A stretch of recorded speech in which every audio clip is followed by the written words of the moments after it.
Good evening. This is CTV News for Monday, February 27th. I'm Denise Douglas. Glad you could join us this evening. A violent crime spree over the weekend and 2 arrests in a summertime case led Prince George's police to hold a press conference this afternoon to update the public. Patricia Villone is at the Palmer Park headquarters with more.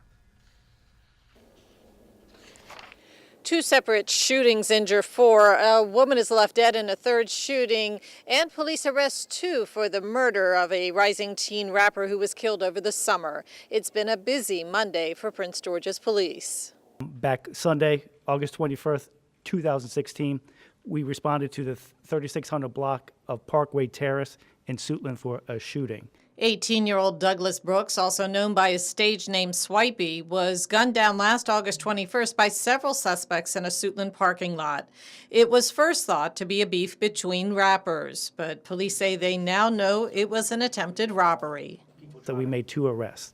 The first person, it's in the photo here, is 18-year-old Deshaun Watkins of 5th Street in Southeast Washington, D.C.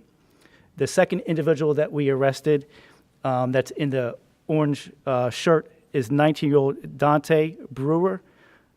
He is from M Street in Southwest. If you remember, back in August, our decedent, Mr. Brooks, was attending a party at an apartment on Parkway Terrace. Through our interviews and our investigations, we believe that these 2 gentlemen were on the scene there to rob this party, and then that's when the shooting occurred. We still have 3 individuals that we think are also responsible for the shooting that we have not identified at this point. Meantime, early Sunday morning, a double shooting at an Oxon Hill sports bar left 2 people injured. Saturday night, early Sunday morning, units responded to Frank's Tavern, 6308 Livingston Road, for a contact shooting. Basically, 2 victims have been shot in the lower extremities and torso. So preliminary investigation revealed that a group of males all entered the bar, all sat down together. At some point, an argument occurred. They all exited the business. The argument got physical, and at that point, one of them produced a handgun, one or if not 2 of them produced a handgun and shot. Both victims are stable, but they're still being treated at Prince George's Hospital. And in another incident early Saturday morning, a woman's body was found in Springdale on Yellowwood Lane, not far from Flowers High School. On Saturday, February 25th, shortly after 2:30 in the morning, we had members of our community who were leaving a 24-hour prayer service. As they were leaving their prayer service, they were driving down the 10,300 block of Yellowwood Lane, and it's when they came upon a body of a female laying in the roadway. They made a phone call to 911, which had officers respond to the scene. When they arrived on the scene, they were able to determine that we had a female who was suffering from gunshot wounds to the upper body. Police had initially planned to release a sketch of the woman and wanted the public's help in identifying her, but later said they believe they know who she is and are waiting to notify the next of kin. From Palmer Park, I'm Patricia Villone for CTV News. Meantime, 2 teens are hospitalized after a double shooting at the Naylor Road Metro Station. The incident happened just after 10 a.m. this morning, close to the bus station area. A male suspect opened fire on a 16-year-old female and a 15-year-old male who were waiting for a bus. The boy remains in critical condition. The girl has non-life-threatening injuries. President Trump has been in office for just over a month, but Senator Ben Cardin says he is already failing on several fronts. Cardin criticized the commander-in-chief for how he has handled his business affairs, pointing out that he hasn't been transparent enough in his efforts to separate himself from his companies. The senior senator also commented today on the fact that Trump has caused conflicts with a number of U.S. allies, including Mexico and Australia, while continuing to praise Russia. Only one country has been embraced by President Trump, and that's Russia. Russia, a country that attacked us in November. They attacked us, make no mistake about it. This is not alternative facts or fake news. This is what happened in America in November.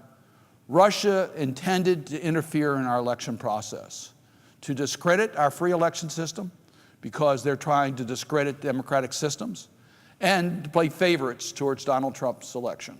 That's what they intended to do. Now, I'm not questioning the legitimacy of Mr. Trump being president of the United States, but I am questioning why we are not having an independent investigation as to why Russia wanted to attack us and what their capacity is. Cardin says that both Democrats and Republicans in Congress have been working to form alliances that will protect America's foreign policy interests. A coalition of groups gathered outside the U.S. Immigration and Enforcement Office in Baltimore this morning. They were concerned that an undocumented mother of 4 would be deported to Central America. Roxana Santos was arrested by Frederick County deputies in 2009 while sitting in a park. She was not charged with the crime. That was how she landed on ICE's radar. Santos has been required to check in with ICE on a periodic basis. Demonstrators say they fear Santos' status is at risk under President Trump. We're really concerned about the arbitrariness with which ICE is conducting itself right now, and are really concerned overall about the tone of this administration. So the routine has become very, very scary for a lot of our community members.